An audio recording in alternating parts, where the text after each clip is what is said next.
Hello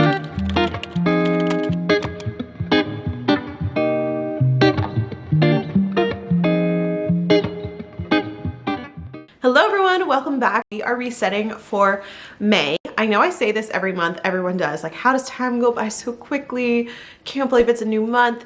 But because I was out of the country for half of this month, it actually doesn't feel like May should be here. I feel like we should be at the beginning of April. But as the calendar shows, we are entering into May next week. And I'm a little nervous because a lot is happening in the next 2 months. I kind of want to give a little bit of a life update, but if you don't care about that, I'll talk about my highs and lows and goals first. So first I want to talk about my highs and lows of April. I think it's pretty straightforward. Obviously my high was going on a trip to London, Paris, and Barcelona with EF Ultimate Break. If the vlog is not yet up, it's coming soon. And also I'm going to do a whole review video talking about the experience with EF Ultimate Break, if I would recommend them for other travels, other trips, what they do, who they are, what it's like. I was a bit exhausted, and so my low is that I did get sick halfway through the trip. I wasn't like deathly ill, but I was popping a lot of Sudafed and just felt very tired and was coughing and all of that. So that was a low for the trip. Again, not a huge deal because I was in Europe, but you know one likes to be sick on vacation, especially in another country where like they don't have the same medicine that you have and you don't have your own bed and all of that. But honestly, the last few days when I was sick, they went by really quickly, so it wasn't too bad. And overall, looking back at the vlog, I'm like just reminiscing on all of the good times. You can see all my little trinkets, all my teas and little biscuits I got from London. They're all displayed here on my table till I give them to people. And now let's talk a little bit about my life and then we'll get into my goals. May is gonna be really exciting because next weekend, the first weekend of May, I am seeing Taylor Swift in Nashville. I think I may be able to see her 2 nights, which is crazy. I'll talk about how like in an upcoming video. I feel so blessed. This week I'm literally just buying tour outfits, like trying to figure out that, but I'm so excited for this concert. And then throughout May is my last month living in this apartment. I absolutely love this apartment. You guys know that there's really nothing I would complain about besides the price. It costs a lot to live by yourself in Nashville, especially in the nice location that I am and in this beautiful apartment. So I'm gonna be cutting my rent almost in half next month by moving in with my really great friend, my best friend Skylar. We roomed together freshman year. We're in college. We knew each other in high school and we stayed friends all these years, and we were just both living alone and not really loving it. Both of us were like, you know what? Let's save some money, let's have some fun and move in together. So we toured 2 bedrooms super quick at the end of last month or early April maybe, and we found a place. So we're moving in early June, first week of June. I am gonna be moving, so moving vlogs, all of that will be coming, which is really exciting. There's also gonna be a launch coming at the end of May or early June for Dream Daily. I'm very excited about that, and so be on the lookout towards the end of May for all the information, all the details, all the fun promo and marketing for this new launch that I have been working on all of 2023 so far. All right, my camera's low on battery. We're gonna quickly go through my goals. I kind of did a little journaling this morning and wrote down the goals that I have for May. My April goals I talked about and like shared if I achieved them or not in my plan with me, because this is the start of Q2. So you can check out my Q2 plan with me if you want like how I set up my quarterly goals. But these are my goals for May specifically. 1, planning a launch event / the launch of the new product for Dream Daily, and I want to do kind of like an influencer community event in Nashville. Maybe. That's very up in the air. We'll see. I would love to do that though. I also want to put some money into my savings. We'll see if that happens. Technically save $1,500, but I feel like May is going to be an expensive month, so we'll see about that. I want to start ballet classes. This is something I've put on my goals every month this year so far, and it hasn't happened. Again, May's gonna be really busy, but let's see if we can do that, or I just wanna get back into Pilates classes. So either Pilates or ballet. Number 4, just create great content. I have a lot of content ideas for this month that I'm really excited about, for Lemon 8, for YouTube mainly, and then also some for like Instagram and TikTok. So I'm excited to kind of continue that because I had such a fun time creating content in Europe. And then lastly is to hire a summer intern. I actually am meeting with a girl today who could potentially be our summer intern, and Caroline's last day was yesterday, which was so sad. Interns are tough because as soon as you like get in the groove of things, like their semester or their summer is over. but I'm really excited to bring someone on for the summer, someone who maybe isn't from Belmont that I don't know previously, and kind of just go through that process again. I absolutely loved it. Me and Caroline are still gonna be friends, and yeah, gonna support her and everything she does. I'm sure she's gonna be a part of Dream Daily in little ways here and there, going to events or stuff in the future. And so it was a great experience, and I'm excited to do it again for the summer. I'm just so excited for summer. As soon as I landed back from Europe, it got so green here, and I'm like, okay, it's summer. It's not super warm out yet again, but I know the warm weather's coming very soon, and it's so green, everything's in bloom, and it's just my favorite time of the year. I love the summer. Now it is time to go over my April expenses and set a budget for May. So I quickly just did the calculations just because my credit card app wasn't categorizing something correctly, and I didn't want to have to take the time doing the math. So as I make the disclaimer every video, this is just my variable expenses. This doesn't include my rent, my car payment, my student loans, my tithing, my utilities, business expenses. This is just the variable things that I can control month to month. And I want to kind of do a whole video with me going over everything, like all my expenses, how I budget for those, how I pay those, how I'm working on my credit score, what credit cards I use, like a whole video talking about that, because I am trying to make better money moves this year. You guys kind of probably seen that if you've watched my budget with me's. I'm using my workbook, which just has a simple budget page. It's what I use every month. I like it because it just keeps me in line and it's not overwhelming. For transportation, this includes gas and Ubers, all of that kind of stuff. I budgeted $100 and I spent $111. I only got gas once this month, and that only cost me like $33 to fill up, and it should last me the next few days till May. And then obviously traveling, we took the metro for most of our travels. Like we took the train, the metro, the underground, whatever you want to call them in whatever country. And that was included in our tour price. So saved a lot of money, because I think on our 2-week trip, I only ended up taking 2 Ubers while there and then 1 Uber back from the airport. So pretty good. Eating out, I budgeted very high, a lot higher than I normally do. I did $400 because, again, didn't know food. I ended up spending a little over $400, $404, but however, I should be getting comped for some of that, so that will actually be lower, which is great. Groceries, right on the nose, guys. I budgeted $150 and I spent $151. Got groceries at the beginning of the month, and then once I got back. Personal expenses, usually this includes like nails, hair, that kind of thing. I got my nails done, I got my eyebrows waxed before my trip, and I bought a few things for me. I actually didn't buy any gifts, anything really for me besides some macaroons in Versailles. It's the only thing I bought for myself on the Europe trip. But I did buy this month a dress for Taylor Swift, and I may be buying another dress for Taylor Swift, so that's not included in this, but in total, my personal expenses were $175. Entertainment, I budgeted $50. I only spent $20. Again, not including anything on the trip. That was all in my tour price. But the $20, I saw a musical at the beginning of the month at Belmont. Oh no, this is for the fashion show I'm going to tonight. The musical was last month.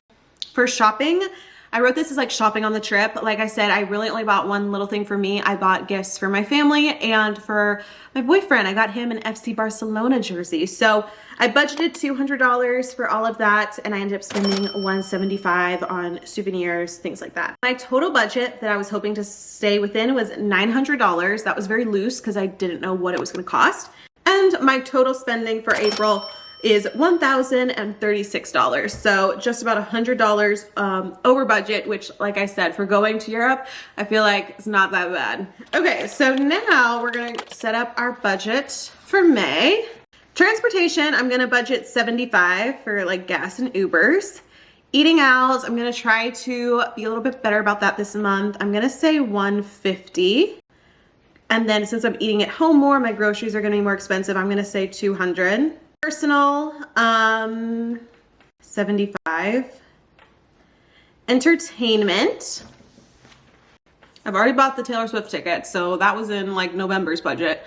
I'm gonna say $100. I feel like there's just gonna be fun things coming out. I wanna go to the movies to see The Little Mermaid. Like, I feel like it'll just be a fun month, so I'm gonna say $100. Since I'm pretty low so far, I'm gonna give myself another $100 for other, just whatever that may entail. And so my total budget, I think this might be the lowest I've budgeted this year, $600. Trying to be good. This month, I feel like a lot of things I'm doing are already paid for, and I'm just gonna be focusing a lot on work things as well. So, but there we go. That was my monthly budget and expenses for April and May. Let me know if you guys do want a video more about my money mindset, not even my mindset, my money habits and how I manage everything, or at least try to manage stuff, and kind of how I'm working through that. But let's get on to the next segment. All right, it is time for one of my favorite segments of my monthly resets. It is my book review, book recap of the month. In April, I read 3 books, 3 and 20% of one that I didn't continue reading. The book that I didn't continue reading, made it to my not finished list, is called Lost and Found in Paris. It's an historical fiction. I wanted to read something that like worked with my trip going to Paris, but honestly, I got about 22% in, and usually when I'm at that point, I know if I like a book or not, and I just wasn't getting into it. Probably because there wasn't enough romance at the beginning for me, so I'm not going to recommend it. I didn't continue reading it, but the 3 books that I did read were all romances, but I do recommend all of them.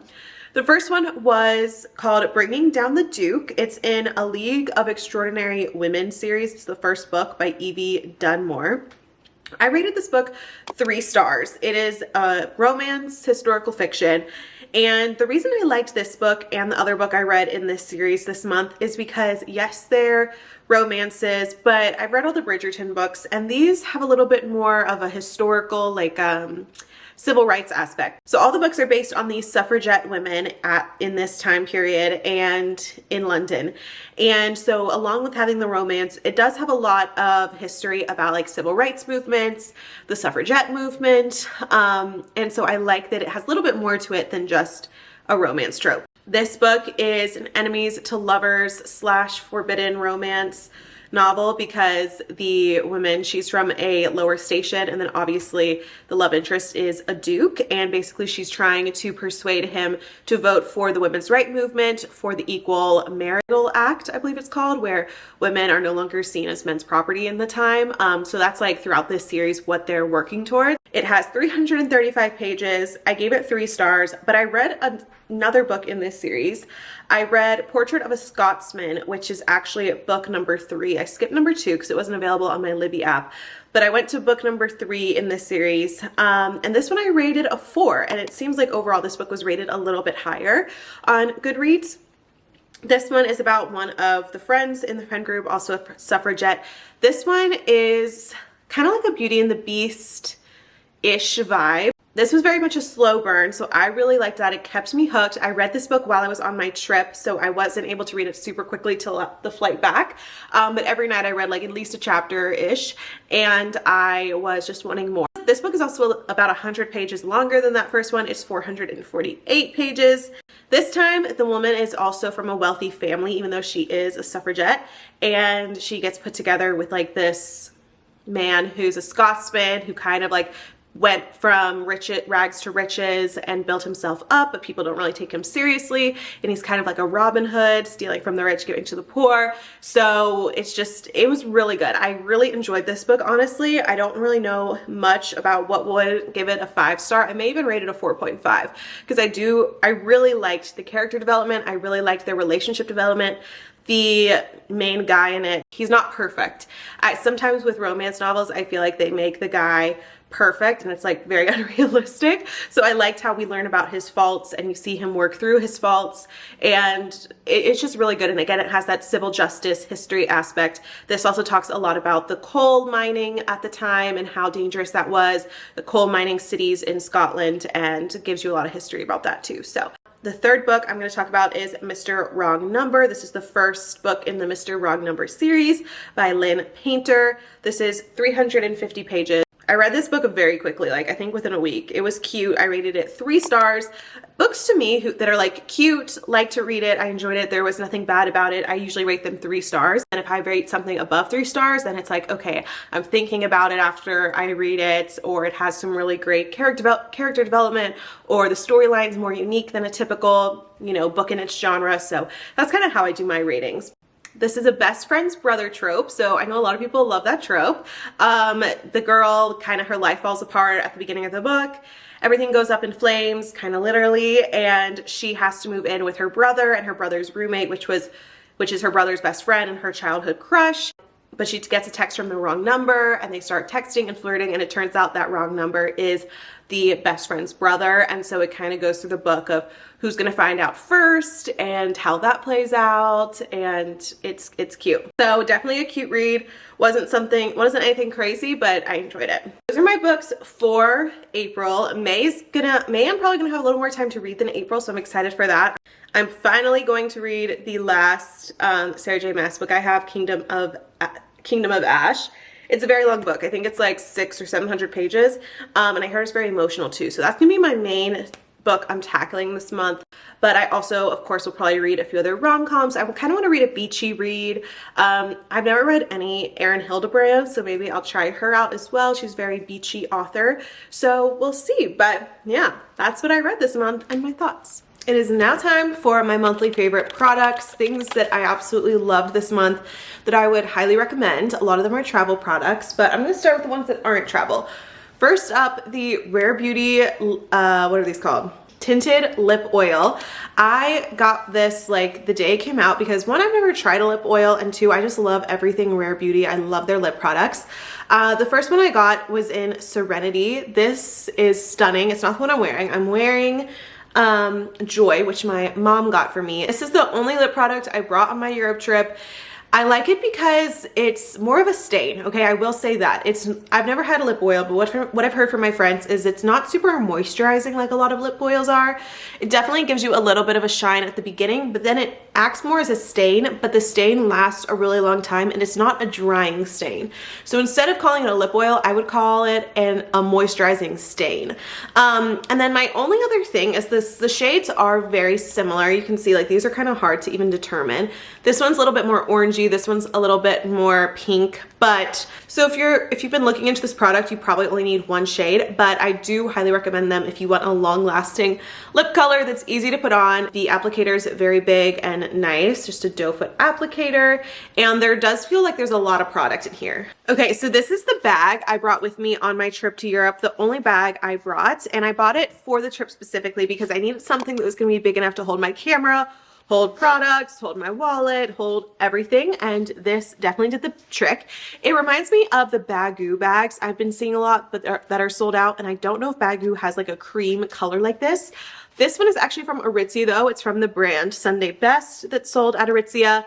It has one big zipper here and then an inner pocket, which was great to put my wallet or cash in. And then it has an adjustable strap, which is what I loved so much about it because I could do it as a crossbody when I was walking around the city, or if we were going for a night out, I could tighten it really easily and make it a little shoulder purse.